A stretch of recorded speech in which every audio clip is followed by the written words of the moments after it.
Buenos días, buenas tardes, buenas noches, depende de donde nos están mirando. Si alguna vez se han preguntado en qué se parecen las organizaciones a los ejércitos y por qué debemos pensar en las estrategias como un elemento común dentro de nuestro portafolio para el éxito, quédense con nosotros porque estaremos analizando la estrategia después de la intro. Con Usage Pro, el futuro es ahora. En esta nueva era digital a desarrollar sobre las bases de la inteligencia artificial, porque el mañana es tarde, para empezar es hoy.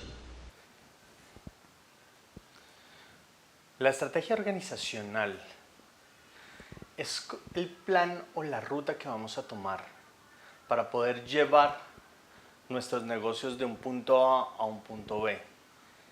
Normalmente lo que queremos es empezar a tener más retención o tener más ventas y para ello empezamos a organizar todo nuestro portafolio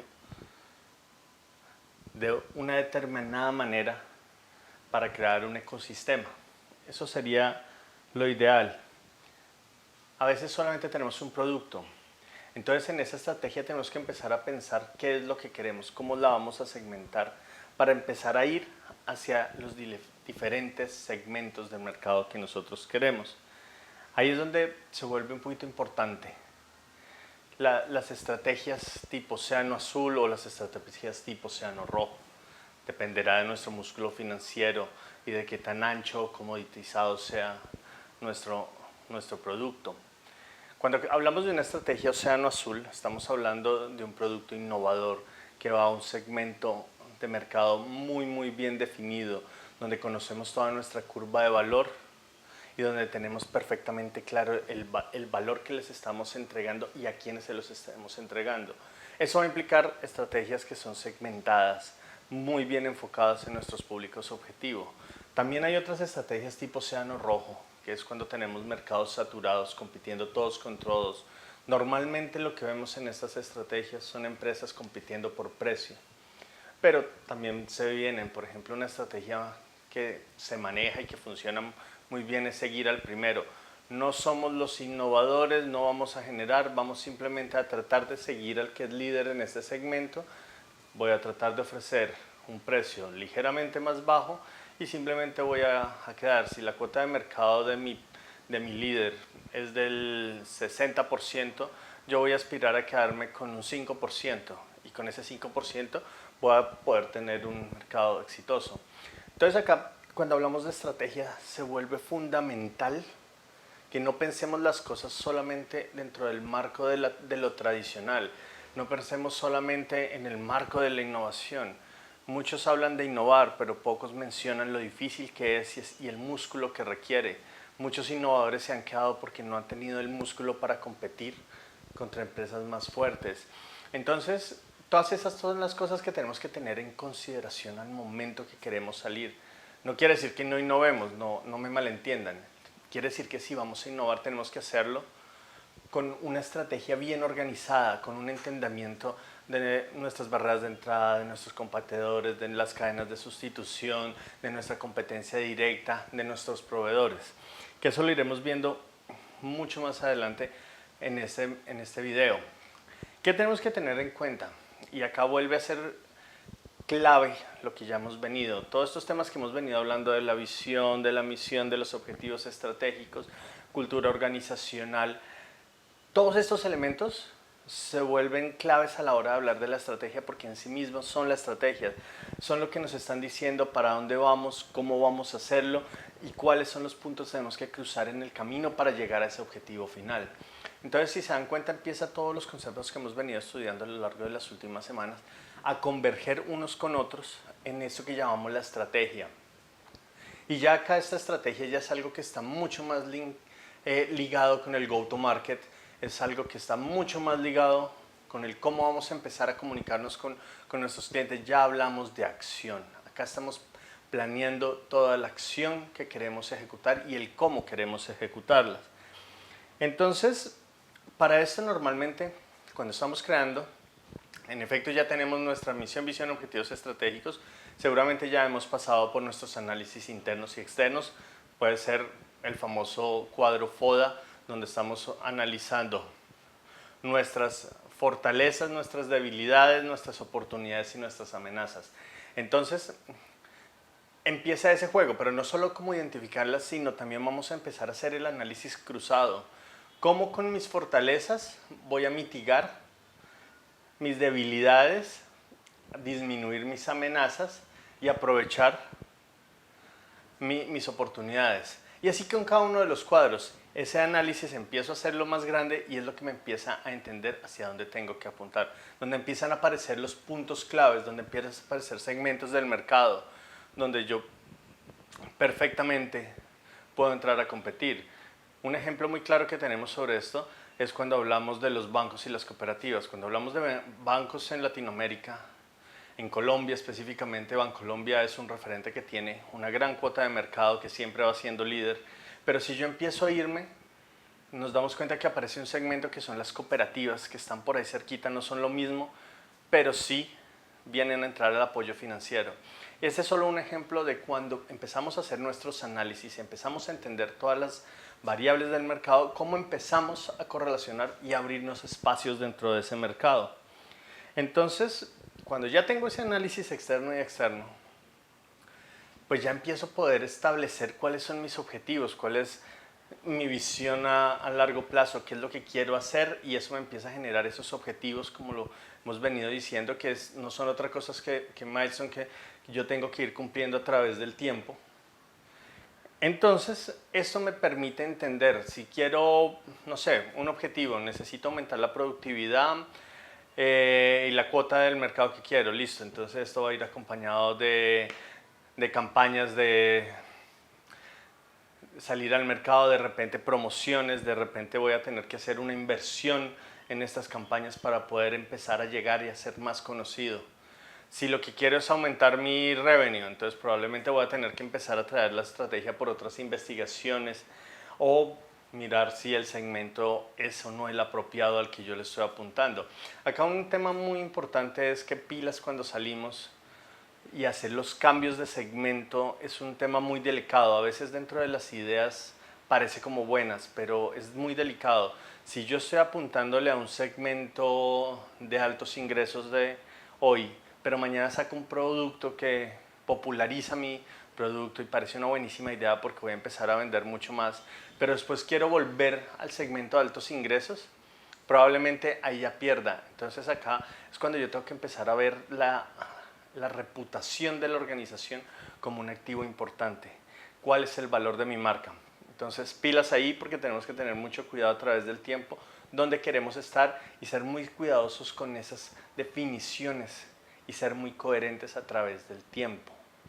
Cuando quiero hacer temas de más popularización, puedo sacar una marca secundaria, puedo sacar un elemento secundario con su propia definición y con su propio segmento de mercado, con su propia estrategia, dentro de una gran estrategia, dentro de un portafolio empresarial. Entonces es muy, muy importante. En golf lo vemos constantemente, por ejemplo, los palos de golf Callaway con los palos de golf Strata. Las diferencias son muchísimas, pero vienen siendo por el mismo branding, pero Strata está apuntado para un público diferente que los palos Callaway. Entonces esa clase de ejemplos son importantes que los vayamos teniendo. ¿Qué también tengo que hacer en una estrategia? Entonces, por ejemplo, si yo quiero hacer una estrategia que es innovar en valor, voy a sacar mi estrategia en Océano Azul. Para eso tengo que empezar a medir qué son las cosas que me hacen dentro del Océano Azul, coger toda esta curva de valor que dice ya, donde tengo todos mis puntos a medir, y empezar a convertirlos en KPIs o KRs. Para entender, ese balance scorecard es el que me va diciendo si la estrategia está yendo o no yendo. Si yo tenía la meta de subir mis ingresos y de repente veo que me estoy quedando quieto, entonces acá tengo un punto de mejora. Normalmente algo importante con la estrategia es que a pesar de que nosotros podemos tener diferentes momentos, porque cuando hablamos de la parte más estratégica, hablamos de la parte más conceptual, donde estamos definiendo lo que queremos, cómo queremos, a dónde queremos llegar. Esta parte debería tratar de ser muy estable, pero viene una segunda parte que es la parte más táctica. Entonces acá tenemos todas nuestras gerencias medias, consiguiendo objetivos, consiguiendo ciertos puntos. Normalmente estas tácticas podemos reevaluarlas con mucha más frecuencia, cambiarlas y modificarlas. Y la parte operativa la tenemos que cambiar todo el tiempo si es necesario, en tanto estemos consiguiendo los objetivos que queremos. Entonces, la parte estratégica debe ser muy estable. La parte táctica es donde tenemos el timón del barco y nos vamos moviendo para un lado y nos vamos moviendo para el otro. Y la parte operativa es el motor de esta estrategia. Por tanto, tenemos que estarla aceitando todo el tiempo, la tenemos que estar puliendo y garantizar que estamos yendo por el camino adecuado. Un referente muy importante es Michael Porter cuando hablamos de estrategia organizacional. Y digamos que a mí me gusta Michael Porter porque identifica cuáles son, llamémoslos, unas macrovariables importantes en el mercado, que son relativamente fáciles de observar y que nos van a permitir identificar un poco el dónde estamos y también el dónde queremos estar. De ahí lo que hablamos un poquito antes de establecer algunos KPIs, algunas métricas. Entonces, en esta estrategia, básicamente lo que habla Michael Porter es que debemos segmentar el mercado y dentro de esa segmentación debemos identificar 5 fuerzas principales, que son las que nos van a determinar cómo vamos a estar siendo empujados. Entonces, la primera es la rivalidad entre los competidores existentes.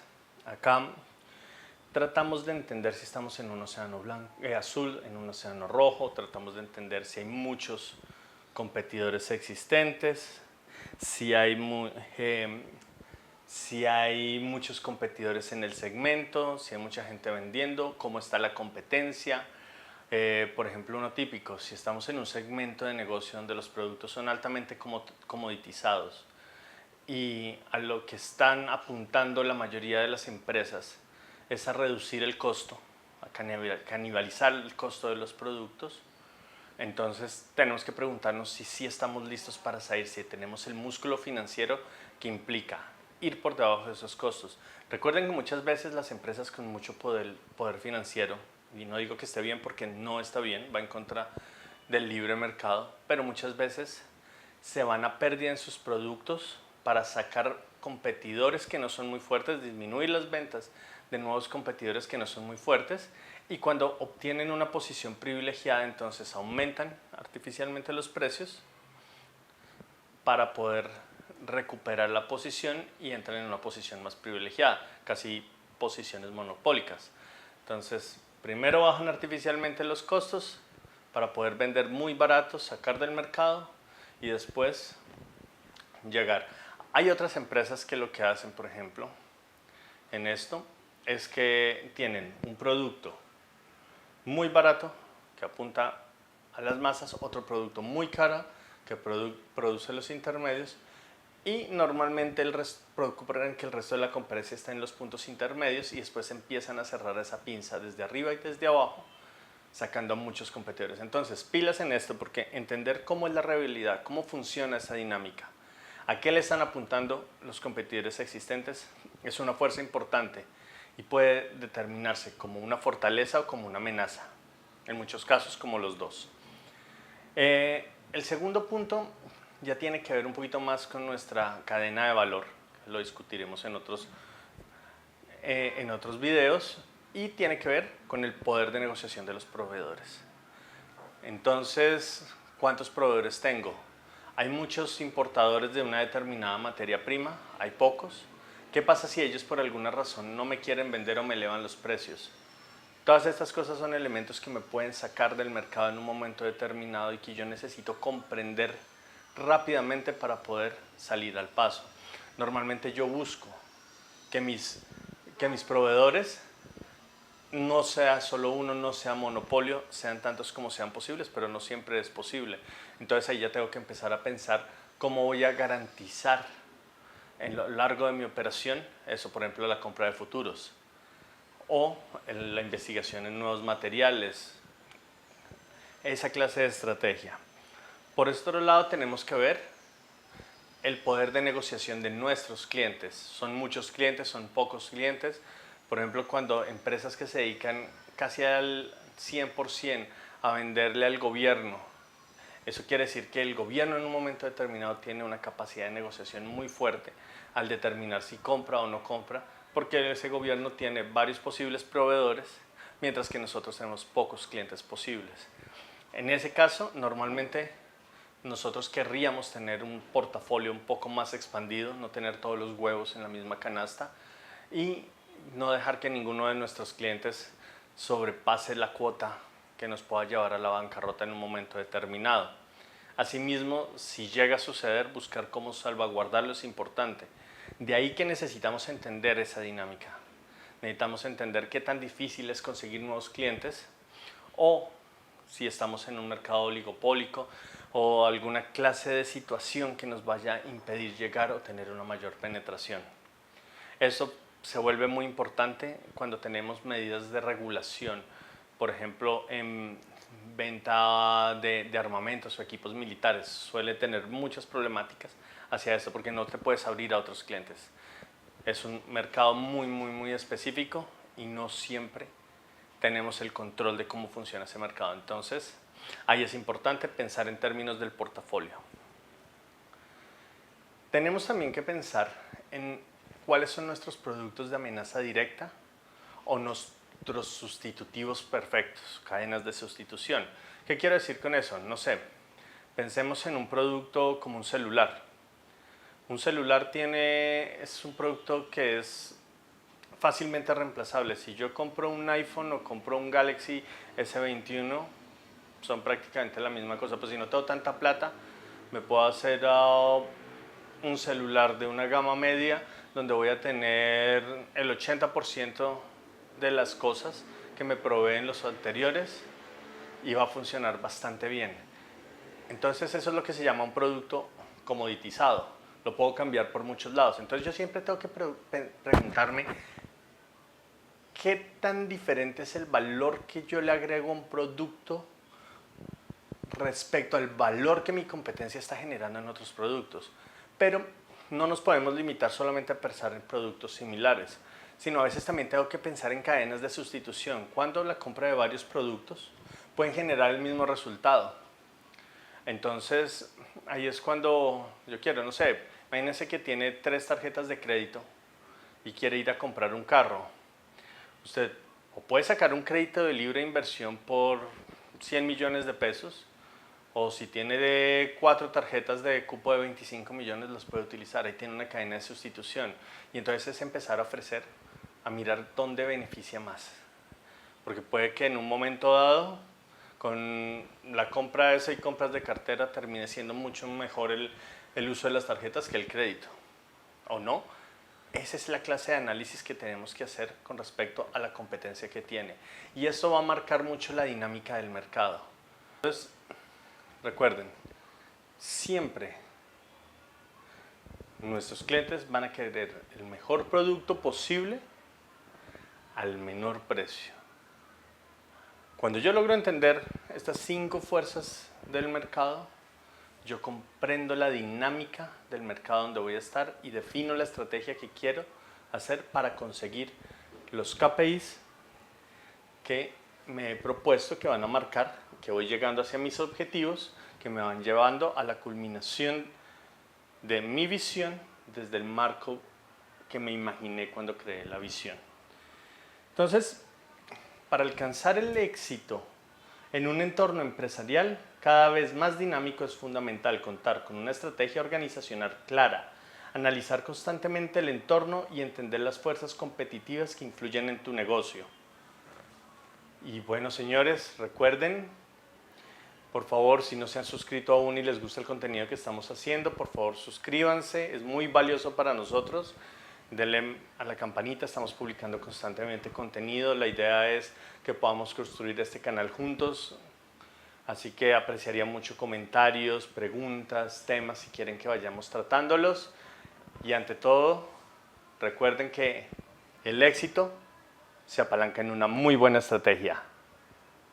Adiós a todos. Con Usage Pro, el futuro es ahora. En esta nueva era digital a desarrollar sobre las bases de la inteligencia artificial, porque el mañana es tarde para empezar es hoy.